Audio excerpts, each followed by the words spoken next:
നമസ്കാരം. TJ. Joseph എന്ന സാധുവായ അധ്യാപകന്റെ കൈപ്പത്തി വെട്ടിമാറ്റിയ ആ കൊടും മതതീവ്രവാദിയെ എൻ.ഐ.എ അറസ്റ്റ് ചെയ്തിരിക്കുകയാണ്.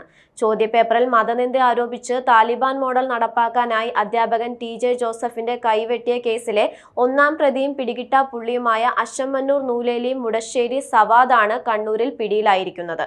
ദേശീയ അന്വേഷണ ഏജൻസിയായ എൻ.ഐ.എ ആണ് സവാദിനെ പിടികൂടിയത്. പ്രതിയെ ഇന്ന് വൈകിട്ടോടെ കൊച്ചിയിലെ കോടതിയിൽ ഹാജരാക്കുമെന്നാണ് സൂചന. തൊടുപുഴ ന്യൂമാൻ കോളേജിലെ മലയാളം പ്രൊഫസറായിരുന്ന ടി.ജെ. ജോസഫിന്റെ വലതു കൈപ്പത്തിയാണ് മതതീവ്രവാദിയുടെ ആക്രമണം മൂലം നഷ്ടമായത്. ഭാര്യയ്ക്കും സഹോദരിക്കുമൊപ്പം മൂവാറ്റുപുഴ നിർമ്മല മാതാ പള്ളിയിൽ നിന്ന് പരിശുദ്ധ കുർബാന കഴിഞ്ഞ് മടങ്ങവെയായിരുന്നു ഈ ആക്രമണം സംഭവിച്ചത്. വാനിലെത്തിയ 6 സംഘത്തിലെ 2 പേർ ചേർന്ന് അധ്യാപകന്റെ കൈപ്പത്തി റോഡിൽ അമർത്തി പിടിച്ചപ്പോൾ ഒന്നാം പ്രതിയായ സവാദ് കയ്യിൽ കരുതിയിരുന്ന മഴു ഉപയോഗിച്ച് കൈക്കുഴയ്ക്ക് വെട്ടുകയും ഒറ്റ വെട്ടിന് അറ്റുപോയ കൈപ്പത്തി സമീപത്തെ പറമ്പിലേക്ക് വലിച്ചെറിയുകയുമായിരുന്നു. അധ്യാപകൻ തയ്യാറാക്കിയ ചോദ്യപേപ്പറിൽ പ്രവാചക നിന്ദയുണ്ടെന്നാരോപിച്ചായിരുന്നു അത്യന്തം നിന്ദ്യമായ ഈ ആക്രമണം. കുറ്റകൃത്യം നടന്ന 2010 ജൂലൈ 4-ന് ആലുവയിൽ നിന്ന് സവാദ് ബംഗളൂരുവിലേക്ക് കടന്നതായി അന്ന് കേസന്വേഷിച്ച ക്രൈംബ്രാഞ്ച് കണ്ടെത്തിയിരുന്നു. എന്നാൽ 13 വർഷം രഹസ്യാന്വേഷണ വിഭാഗങ്ങൾ നടത്തിയ അന്വേഷണത്തിലും സവാദിനെ കണ്ടെത്താനായിരുന്നില്ല. സവാദിനെ കണ്ടെത്താനുള്ള സാധ്യത വിരളമാണെന്ന് കരുതിയിരിക്കെയാണ് കണ്ണൂരിൽ നിന്ന് ഇയാൾ കേന്ദ്ര അന്വേഷണ സേനയായ എൻ.ഐ.എയുടെ പിടിയിലായിരിക്കുന്നത്. ഇയാൾക്ക് വേണ്ടിയുള്ള അന്വേഷണം രാജ്യങ്ങൾ കടക്കുമ്പോഴും കേരളത്തിൽ തന്നെ സുരക്ഷിതനായി ഇത്രയും കാലം കഴിയുന്നുണ്ടായിരുന്നു.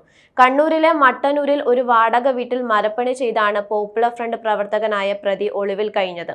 ആരുടെയൊക്കെയോ സഹായത്തോടെയാണ് വ്യാജ പേരിൽ ഇയാൾ അവിടെ കഴിഞ്ഞുകൂടിയത്. ഇന്ത്യൻ ചാര സംഘടനയായ റോയുടെ ഏജന്റുമാരുള്ള പാകിസ്ഥാൻ, ദുബായ് എന്നിവിടങ്ങളിൽ സവാദിനെ കണ്ടെത്താനായി അരിച്ചു പെറുക്കിയിരുന്നു. അഫ്ഗാനിസ്ഥാൻ, നേപ്പാൾ, മലേഷ്യ എന്നിവിടങ്ങളിൽ കേന്ദ്രീകരിച്ചും എൻ.ഐ.എ അന്വേഷണം നടത്തിയെങ്കിലും ഫലമുണ്ടായില്ല. സവാദ് സിറിയയിലേക്ക് കടന്നതായി പ്രചാരണം ഉണ്ടായെങ്കിലും അതിനും തെളിവ് ലഭിച്ചില്ല. കേസിലെ കൂട്ടുപ്രതികളുമായും സംഭവത്തിന് ശേഷം സവാദ് ബന്ധപ്പെട്ടിരുന്നില്ല എന്നത് പ്രതിയെ കണ്ടെത്താനുള്ള ദൂരം വർദ്ധിപ്പിക്കുകയായിരുന്നു. കേസിൽ കേരള പോലീസിന്റെ ക്രൈംബ്രാഞ്ച് വിഭാഗം അന്വേഷണം നടത്തിയ ആദ്യഘട്ടത്തിൽ സവാദിനെ ബംഗളൂരുവിൽ നിന്ന് കർണാടക പോലീസ് കസ്റ്റഡിയിൽ എടുത്തതായി സൂചനയുണ്ടായിരുന്നെങ്കിലും ഇതു സംബന്ധിച്ച സ്ഥിരീകരണം പിന്നീടുണ്ടായില്ല. നേപ്പാളിൽ ഏറെക്കാലം ഒളിവിൽ താമസിച്ച പ്രതി എം.കെ. നാസറിനൊപ്പം സവാദ് ഉണ്ടെന്നായിരുന്നു നാട്ടിലുള്ള അടുത്ത ബന്ധുക്കളുടെയും സുഹൃത്തുക്കളുടെയും അനുമാനം.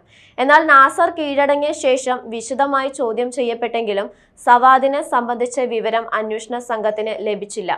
കുറ്റകൃത്യം നടന്ന 2010 ജൂലൈ 4-ന് സവാദിനെ അവസാനമായി കണ്ടത് കേസിൽ കഴിഞ്ഞ വർഷം ശിക്ഷിക്കപ്പെട്ട കൂട്ടുപ്രതി സജിലായിരുന്നു.